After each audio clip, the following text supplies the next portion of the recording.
Hey guys, this is Eric Weingartner with Weingartner Racing. Today's video is about the 406 getting redemption. If you have not watched the previous video, and it's probably been a couple weeks since it's been out, but the title for it is 406 Goes to the Dyno and I Get Humbled. And it talks about the engine getting redone and what's been happening with it. And I'll recap real quick just to make it super quick in case you want to go back and watch it. It's a longer video so you get a lot of details, but I'll make it real quick. The engine I used it for the Engine Masters in 2012. I sold it to someone. They put it in their truck and they ran it for a couple years. I think more than that. And anyway, they're like, it's time for a refresh. He takes it out of the truck, brings it to me, and I'd make some changes with the hope that it might lose a little bit of torque down low, but not a lot, and make a whole lot more power. Well, not a whole lot. I was hoping for more power. I didn't think anything too crazy as far as changes went. Anyway, re-dynoed the motor, and the engine went from making 660 horsepower to 700 horsepower, which is like, well, that's a 40 horsepower gain. It looks terrific. But where the peaks occurred was the 660 occurred at 6,800 RPM, if I remember right, and now it was at 7,800 and it was still climbing. He operates in the range of that 6,800 RPM, really the 6,800 to about 7,000 or so RPM. That's all he's operating in. The biggest thing that was most changing with the engine was it went from, on this dyno, it made 620 foot-pounds of torque. Now it's making 502. It had lost a considerable amount of torque, more than 100 foot-pounds of torque on the same dyno. Yes, it made more horsepower, about by 40, but it lost more than double on torque. And I had made a video and I told about the changes that was made to the motor, which I'm going to recap those later on in this video in more depth. So just wait for that if you want to see that. Anyway, there was many comments from that video that I'm going to get to, but today I've got the results that matter. Okay. Because everybody says, flow benches don't matter, dynos don't matter, the track matters. Well, I've got the track numbers. So, and I'll post those with this as well. A lot of comments on that video. Here's what it did. So before, I want you to understand this. It's a full size, and I think I told the wrong year of the truck before. Full size 71 Chevy C10 pickup. It's not, yes, he uses it only for drag racing, but it's not the most advanced stuff that's out there, period. It still has the two-piece drive shaft. He doesn't have tubular control arms. It's pretty much stock stuff. Before, the best he had gone on the quarter mile had been an 11.4. And this is the best he'd ever done, was 11.4 at 110. His best 8-mile time, I can't quite remember. But that was when he was running a 342 rear end gear.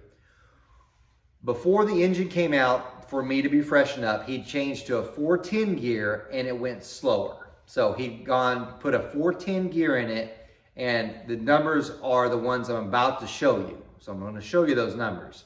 They are this.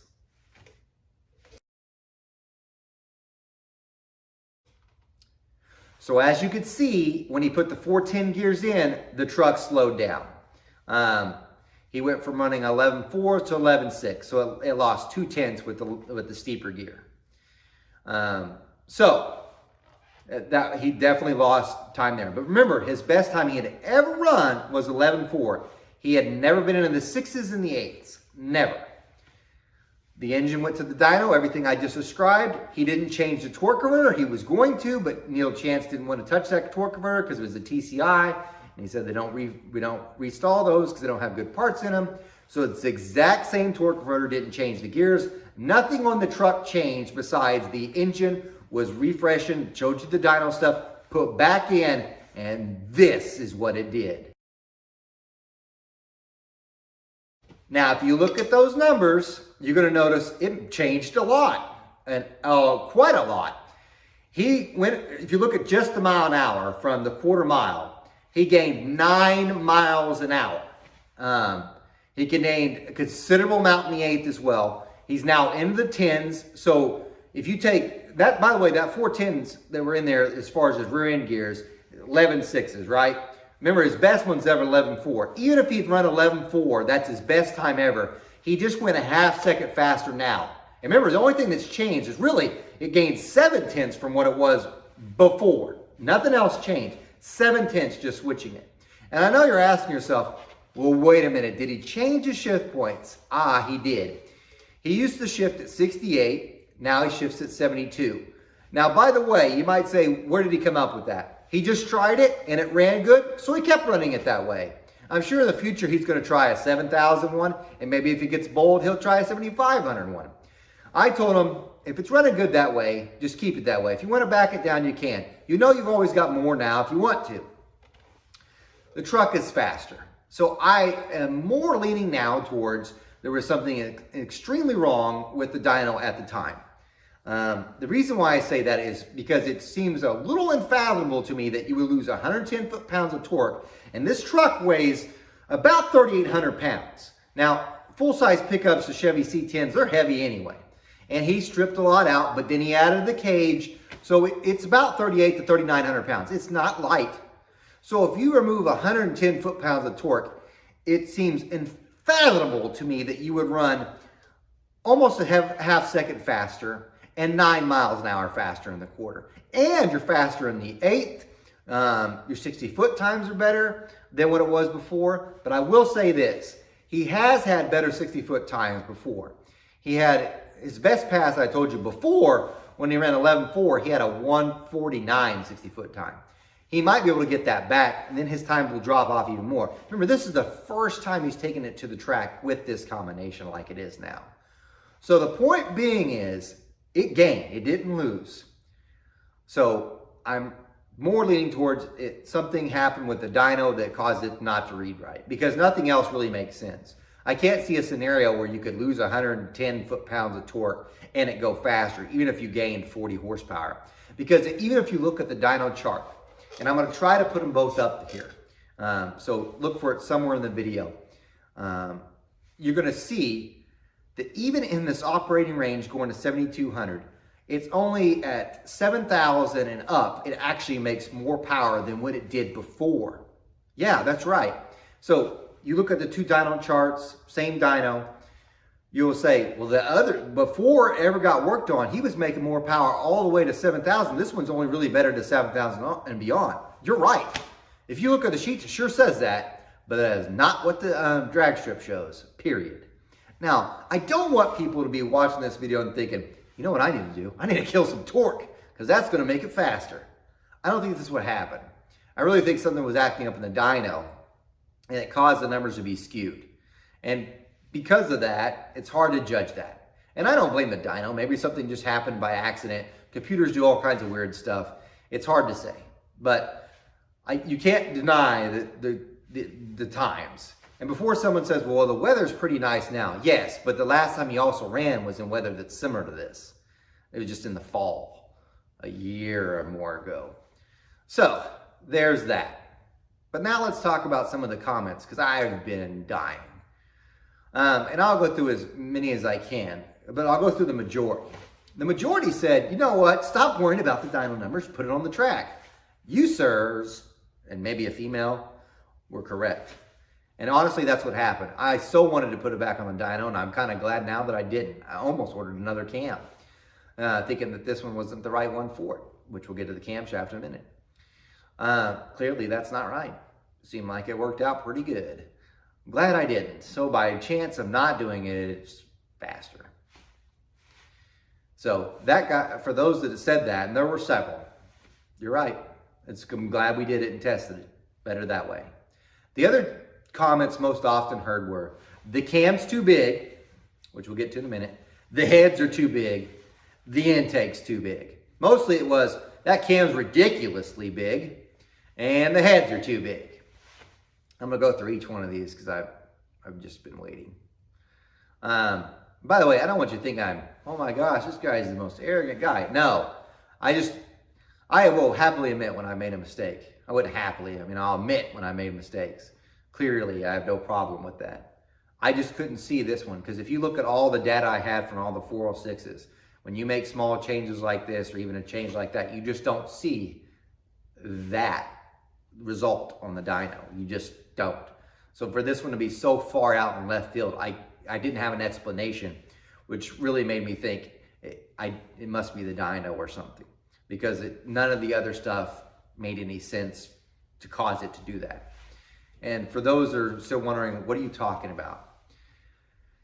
I have been on the dyno enough, played with enough different intake manifolds and stuff, and I have seen myself, I have killed an engine's torque by 40 foot-pounds of torque by putting on an intake manifold too big. But here's the thing, when I say 40 foot-pounds of torque, usually it only occurs at below a certain point. So let's say Engine Master competition, when we did testing for that, was a lot of that between single plane and dual plane. You might lose 40 foot-pounds of torque at say 3,000 RPM, but at peak torque, it'd only be off 10. So when, again, looking at this combination, how in the world did you lose 100 almost uniformly through the thing? It wasn't just you lost 100 down here and then gained some, and then it was only 10 below what it was before at peak. No, it lost 100 on across the board.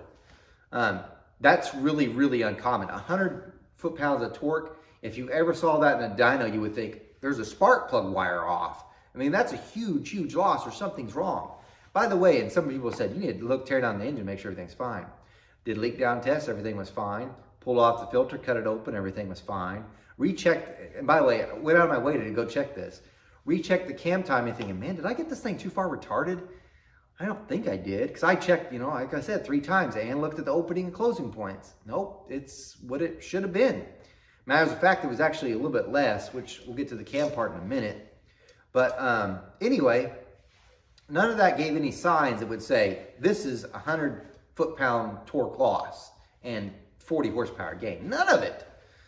And like I said, I've been on enough. This isn't my first rodeo, and I don't claim to be an expert, but it just didn't fit with any scenario I've ever heard of or seen. So this was some vindication. But anyway, let's go ahead and first start by talking about the cam.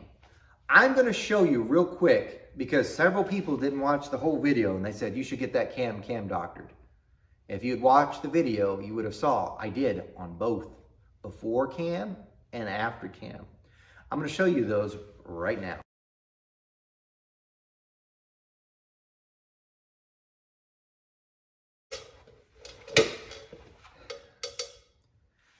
As you've seen and you look at those, there's a lot of things that kind of stick out. And several people said the cam is too big. Trust me, that one was like the one I was like, really? Because a lot of you saw a 750 lift and thought that cam's too big. In my view, a cam being too big is not from the lift. It's not. Although in general, this is in general, typically when you have more duration, you'll have more lift. But that's generalities. That's not the way it is. So 750 lift didn't make it too big a cam. The thing that makes it too big a cam to me is the duration. And I look at 50,000s. There's a huge argument about advertised and whatnot. You can see both advertised on the sheet. The thing is, some of the low profiles, especially this low shock, although its advertised duration is larger, when it's first loading the lifter, when it's coming off the seat, it's really slower. And then once it gets to 50,000, starts accelerating. So I'm comparing the 50,000s numbers. And if you look, the sheet, the first cam on the intake duration had an advertised duration like 240 and some change, which, by the way, just so you know, this is the reason why you get your cam doctored. That was supposed to be 243. That's what the cam card said. It's not what it really was. It was, like I said, 240 and some change. The new cam was about 248, which is about what it said on the card. The exhaust durations you could see as well. So if you look at the intake duration, both of those are about the same. When people said the cam's too big, I so wanted to get on there and just be like angry typer and posting person and go, can you please tell me any other combo that you've ever seen, find it on the internet, that has any combo, and I don't care what it is, any combo where you have 248 degrees of duration on the intake and it makes peak power above 7,800 RPM. Because there are many combos with hydraulic rollers, many with a 247 degree duration or 248, not much I mean, very, very close. And they'll peak at 65, 68. So that part, and you're like, well, what about the exhaust duration? Now, find a cam that's about those. You can have the same lift if you want. That makes power there. As far as I've never seen one do that, ever. That's why when I saw the 7800, it made 0 sense to me. That cam, no way, should have made power there. Period. Shouldn't have happened. Seems illogical. So with the camshaft being too large, if you're looking at lift, you're really looking at the wrong thing. Because that doesn't make it large. To me, large is how much time is that valve spinning open. The bigger it's spinning open, to me, that's a larger camshaft. Several people said, and I was went both ways, was the lobe separation. So it had went from 104 to 108. And I am 100% sure if I put it back at 104, there would have even a boost in the low end torque for sure. Not a question in my mind. But I also thought he's trying, it's annihilating the tires, or not really annihilating the tires, but I don't know that he needs that much torque if I can get it later on, because the problem with having and this is in general, there's opening closing points, but whatever. In general, whenever you have a narrow or lobe separation, the power comes on the curve real fast and off the curve real fast. And there were signs of that when he was driving the truck before, that it felt like it was kind of nosing over. So the idea for the 108 was partly due to that, but the biggest reason why I even put a 108, and people are like, well, I can't, it's piston to valve clearance, because I wanted the more lift and I wanted slightly more duration. By the way, lift doesn't really hurt your piston to valve. I know someone's going to say this in the comment. The two things that affect your piston to valve the most are duration and lobe separation. By increasing the duration on the intake side and the exhaust side, that for sure decreased my piston to valve. To increase it, you can spread the lobe separation, which I did slightly just to get them close. If you notice where it says lift at top TDC on that sheet, I was trying to get him close to that so I know I have enough clearance. Anyway, that's that. So I didn't think the cam was too large. Clearly him running, if that dyno was correct and the cam was too large, it shouldn't have done what it did. He was down everywhere. The thing should have been slower by a bunch. It wasn't. So there's that. And I'm going to come back to this in a minute when we talk about the heads. The next thing that was talked about was the heads are too large. I knew they weren't, because I knew exactly how much material I removed. I CC'd them after. I already had the CCs before, so I knew what it was. I knew the cross-sectional areas. I really heavily studied that head because I did it for the Engine Masters, kept great notes on it, knew exactly what I would change if I was to do it again. I'll kind of show you here in a second, not the full details, because I do like to keep some of it close. So I knew the heads didn't automatically go from peaking at 68 to 78 because I removed 5 cc's from a port that's 5.6 something inches long. No. And by the way, that's not even, I didn't remove it from the minimum cross-sectional area. It still has the same minimum cross-sectional area, period. That's your limiting factor. So it made no sense for the heads work. Too big before, made 120 foot-pounds of torque, and just doing that, I lost 120. Not saying it can't happen on an extremely high-end build. This isn't it. This is just a normal deal. If this was like a pro stock deal, I could see maybe you remove 5 cc's of material and you lost it. Even then, I think you'd have to be way out in the ballpark. So, but let me show you some of the things on the heads. Okay, this is the prototype head that the head was mocked up off of, just to let you know.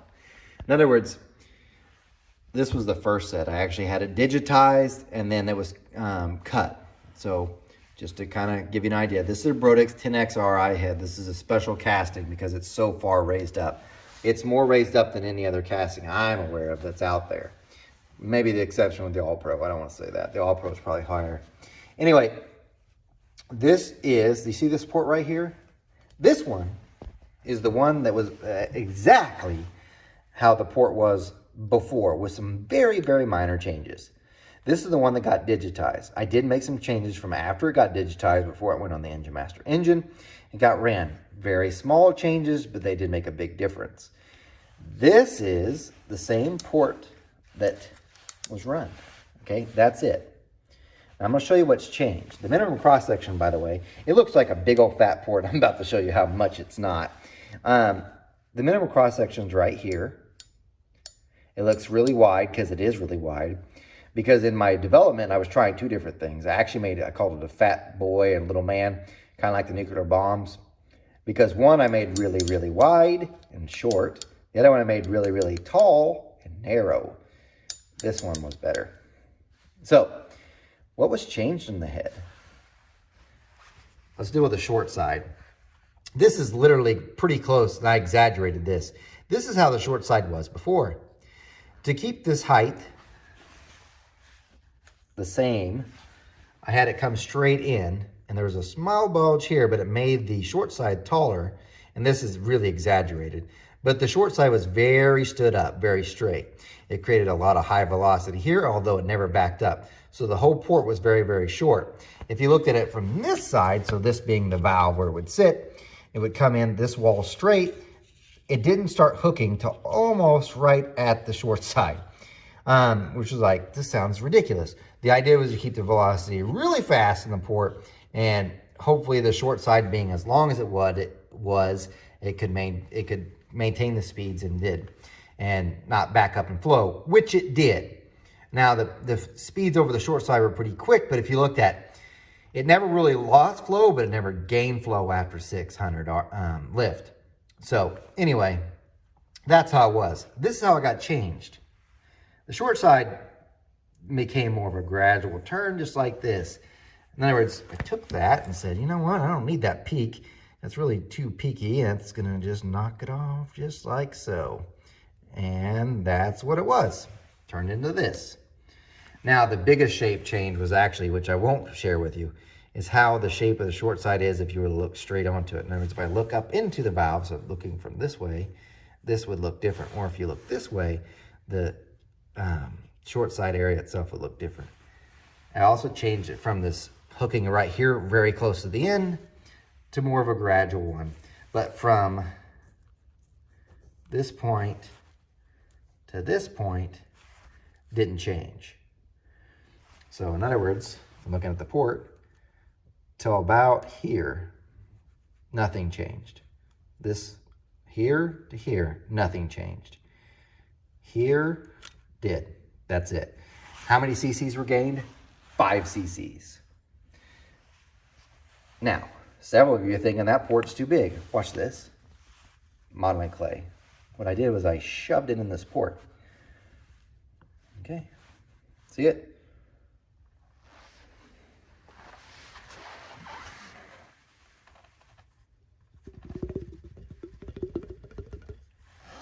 What port's that? Oh, that's an LT head.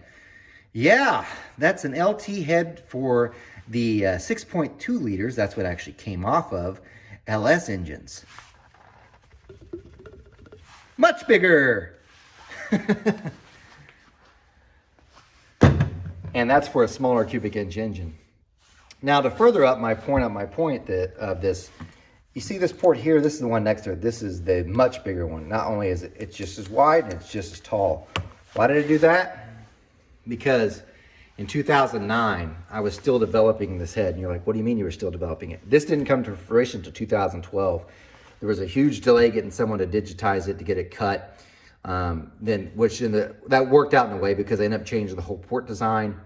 Anyway, I had one set of castings and I actually had self-racing port in them for the Engine Master Challenge.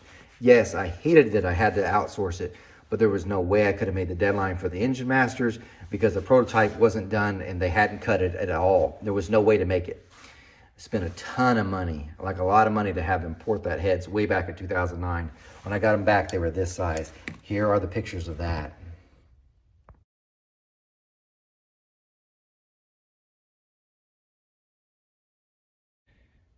Now, if you notice, those ports are big. In case you're wondering, this one I think, and I don't remember off the top of my head, I'll have to look at my book, but I think it was 247 cc's. And I remember, you're like, oh, cc's, that's big. Don't forget, look at the flange here. Look at this flange. They extend the flange out so that you can try to run a standard manifold. Because it's extended, the port itself's longer. Also, because it's raised, it's longer. So the CCs thing goes right out the window. You can't compare this to a regular small block Chevy head. The length's different. But that one, we'll say 247 because I can't remember off the top of my head. I know for sure this one, when it was done, when I got it back, was 275 cc's. Yes, 275 cc's. Same length, 30 cc's bigger. It's ridiculous big. The push rod pinch, I think it measured 3 inches, 3.1 something. I think it was 3 inches square. It had 3 inches right there at the push rod pinch. Why am I saying this? Okay, so picture that port that I just showed you the picture of. We had a tunnel ram, and the camshaft was Mike Jones did the camshaft, which I don't fault him. He was just trying to band-aid a bad situation.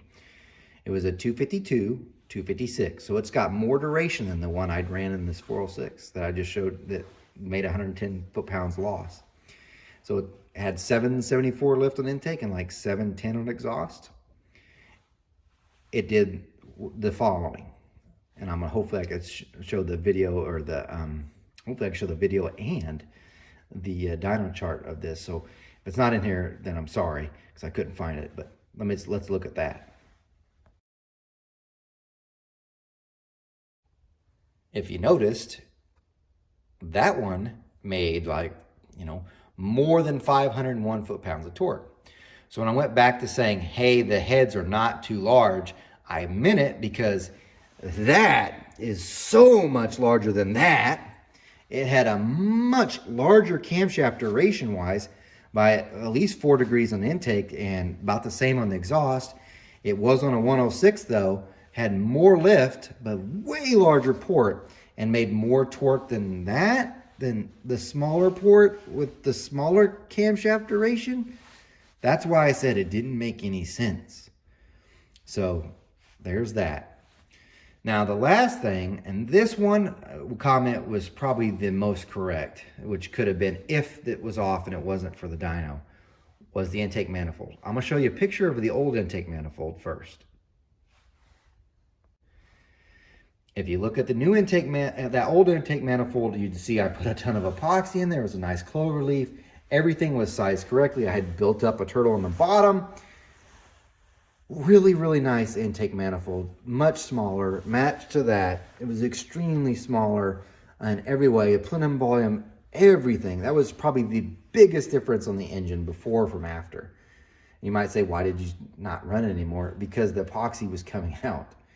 So I didn't want to risk it and tearing up the motor. So that change was big. That one I could see, but even like I'd said in previous testing, I have seen manifolds lose 20 foot-pounds of torque at a certain point, but I've never seen them lose 20 at peak, and for sure not 100, and that's why I say that. Now, if you made it all the way through this video, you might say, man, I think this guy is just arrogant and thinks he's right. I promise you that's not what it is. I'm just trying to, several people ask, did you find out what's wrong? Looking at all this data, what it's saying is, it's not wrong. That engine makes way more power. The dyno had to have been reading wrong or something else that caused it to miscalculate, because you just cannot go that much faster and lose that much power.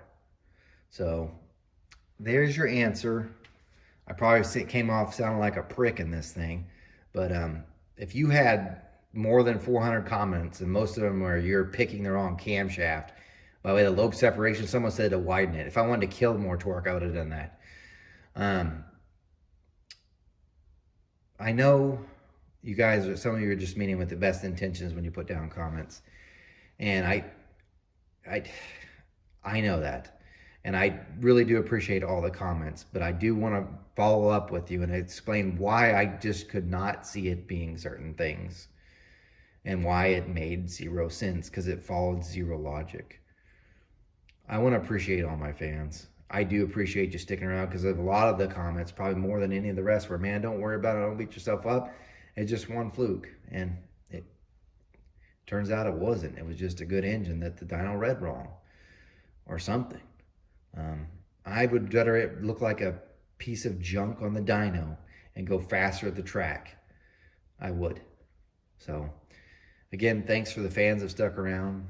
And look, I am not right and I am not an expert. I'm giving you information so when something like this happens to you and you're on the dyno, you're like, I don't get it. What happened? And you can come back to this video and go, hey, someone gets to recommend this video, or you come back to this video and like, dude, this guy had the same problem. Maybe it wasn't this at all. You should run it in the track. And you'll have some answers, because that's what I needed. So hopefully this helps some of you. Again, thanks for sticking around, and there's your update. Oh, P.S., since you stuck around this long, I'm going to go ahead and tell you this.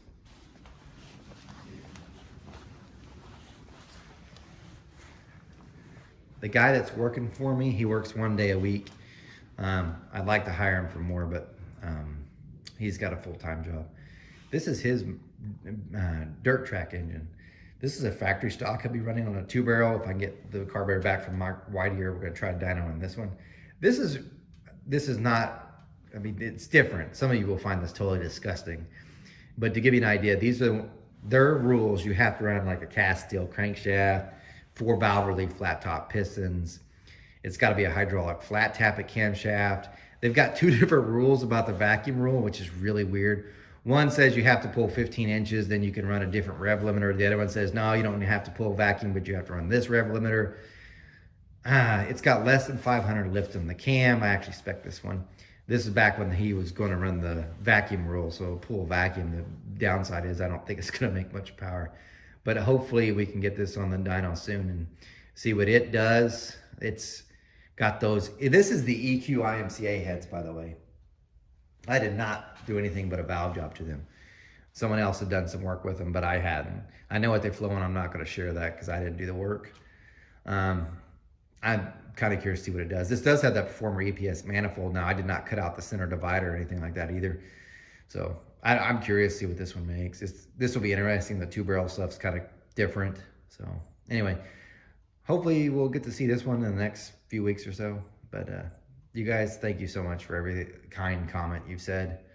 And I hope this helped someone whenever you're struggling like this to figure out what happened. Because sometimes things just don't make any sense, and then you put them in the car and they just go faster. Thanks for watching, guys. Take care. I wanted to say one more thing too, just to kind of clear things up for you guys.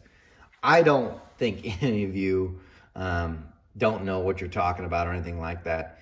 It is so hard to guess what these combinations are going to do. I mean, think of it like this. March Madness is happening right now with basketball, and you don't have to watch anything with basketball to understand what I'm saying besides this. There were 17 million brackets filled out to guess which team would be number 1. They had to make a perfect bracket, so you had to guess all the teams that was going to win. And there's only 64 teams. You had to do that. There were 17 million entries. After day 1, there were no entries that were going to be perfect. Not one. There were 17 million entries. Several of these were self-proclaimed experts. Several of these are just guys that knew what they're doing. And several other ones are just regular guys taking guesses. I can promise you the experts didn't finish, weren't the last ones that had the best bracket in the end, or closest to the best bracket so far. The point I'm trying to make is, well, that's only 64 things you had to account for. Think on a live engine, how many different parts you have to guess to get it correct. It's so hard. So I don't think anybody was blatantly giving wrong information or just being, ridiculous. They were just doing the best that they found out. And that's what I think for all of you. You're given what you've heard or what you've experienced and use that to give an answer. It just, sometimes your experience is different than others, and that would change the outcome that you would give. But I wanted to say that. It's just the nature of the beast. Sometimes even experts can miss things. So, again, thank you.